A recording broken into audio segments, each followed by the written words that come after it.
சாப்பிட்டாச்சா? நான் இங்க பாருங்க, சாயங்காலம் ஆனா சாயங்காலங்க மணி 7 மணிக்குள்ள சாப்பாட்டை முடிச்சிருங்க. நைட்டு சாப்பாடை சரியா? ஊறுகாவும் தண்ணியும். இது என்ன ஊறுகாய் தெரியுமா? மாங்காய் ஊறுகாய்.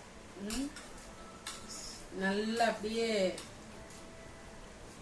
எல்லாம் ஒண்ணா கலந்துட்டு ஊறுகாவை உப்பு போட மறந்துடக்கூடாது. கல் உப்பு போடணும் சரியா? இல்லைன்னா சாப்பிட பிடிக்காது.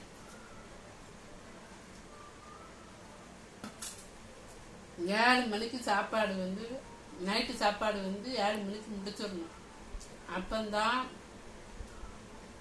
நமக்கு இந்த நெஞ்சில் அப்படி நிற்காது, தொண்டையில கட்டையா நிற்காது. ஒவ்வொரு நேரம் அப்படி நிற்கும். அதனால சொல்றேன் சரியா? 7 மணிக்கு சாப்பாடை கம்ப்ளீட்டா முடிச்சிருங்க சரியா? நீங்க என்ன வேலை பார்த்தாலும் சரி, என்ன அவசரத்தாலும் என்னன்னு சரி, வேலைக்கு போற பெண்கள்னா முடியாதுதான். அவங்க எப்போ வராங்களோ அப்போ சாப்பிட்டுக்கலாம்.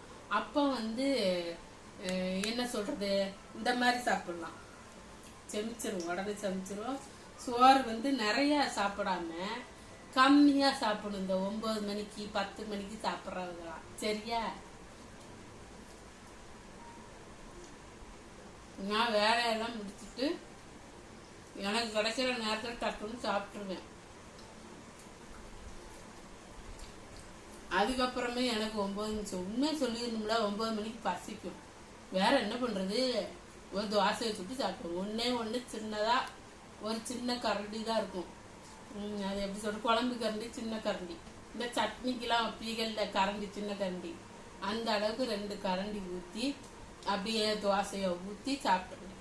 அவ்வளோதான்.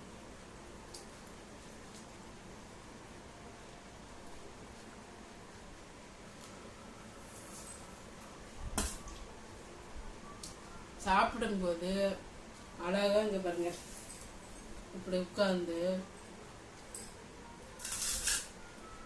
கீழே சிந்திரக்கூடாது. ஒரு பருக்க கூட சிந்தக்கூடாது. தண்ணி சிந்திர